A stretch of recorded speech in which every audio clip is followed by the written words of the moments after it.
So yan mga ka-rides, meron na naman tayong product dito. Ito ang Extreme One Tire Sealer and Inflator. So para to sa ating mga tubeless na gulong. So kung isa kang rider, dapat meron ka nito. Okay? Tara, review natin yung product na to.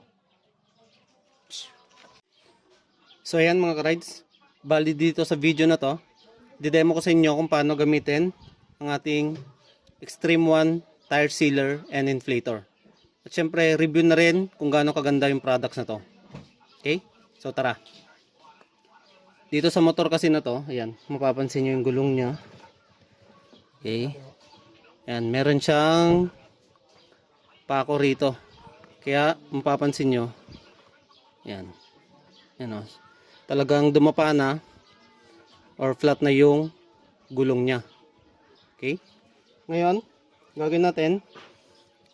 gagamitin natin tong Extreme One Tire Sealer and Inflator dito. So, step number 1, kulugin lang natin siya. Okay? So, ganito yung kulog. 30 seconds to 1 minute. Okay na yun. Okay, tara.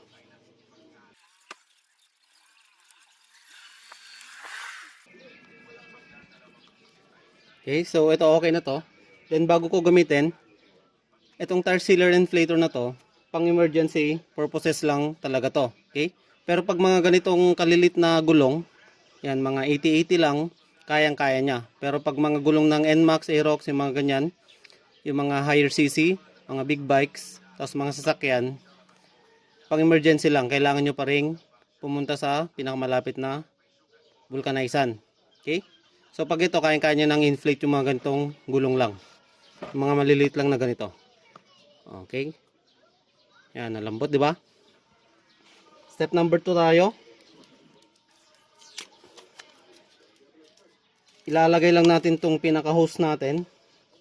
Yan, yung hose na to, may thread to dito. Okay?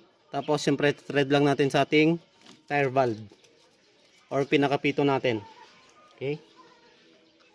Yan, thread nyo lang siya. Yan. So, mapapansin nyo na na-activate na or mahigpit na to kapag lumabas na yung konti ng hangin ng gulong nyo. Okay?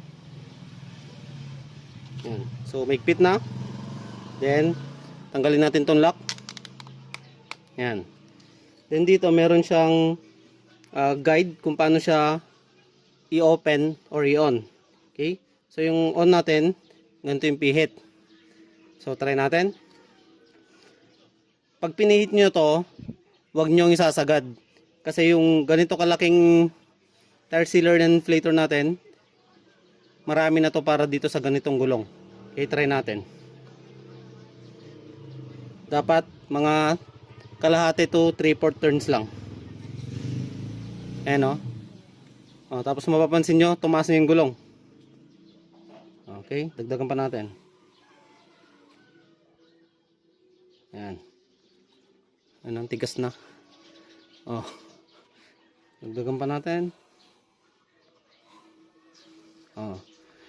Mapapansin nyo pag lumabas na rito, ibig sabihin, okay na yung gulong. Tigas na ng gulong, di ba?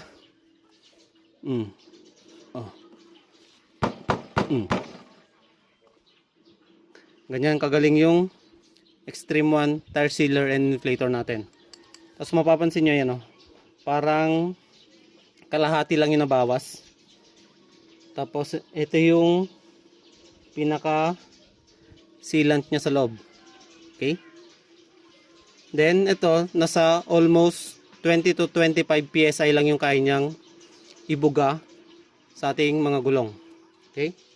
Yan, pag pinit natin, ayan, lalabas na siya. Ibig sabihin, puno na yung gulong natin. Okay? So, huwag muna natin tanggalin. Ito muna ang tanggalin natin. Ayan, tignan natin kung paano niya masisil to. Ayan o.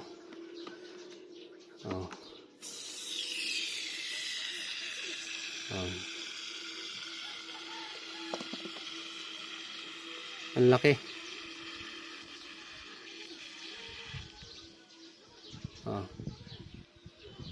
Tapos, siyempre, ayan.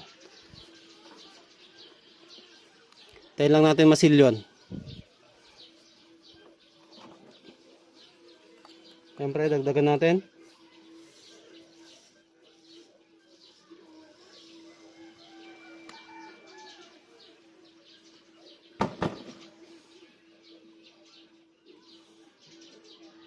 Ayan. Mapapansin nyo, naririnig nyo, wala nang singaw, ibig sabihin goods na to. Pwede na natin tanggalin.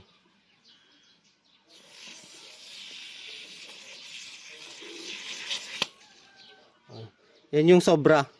Kaya dapat talagang dahan-dahan lang yung pihit. Okay?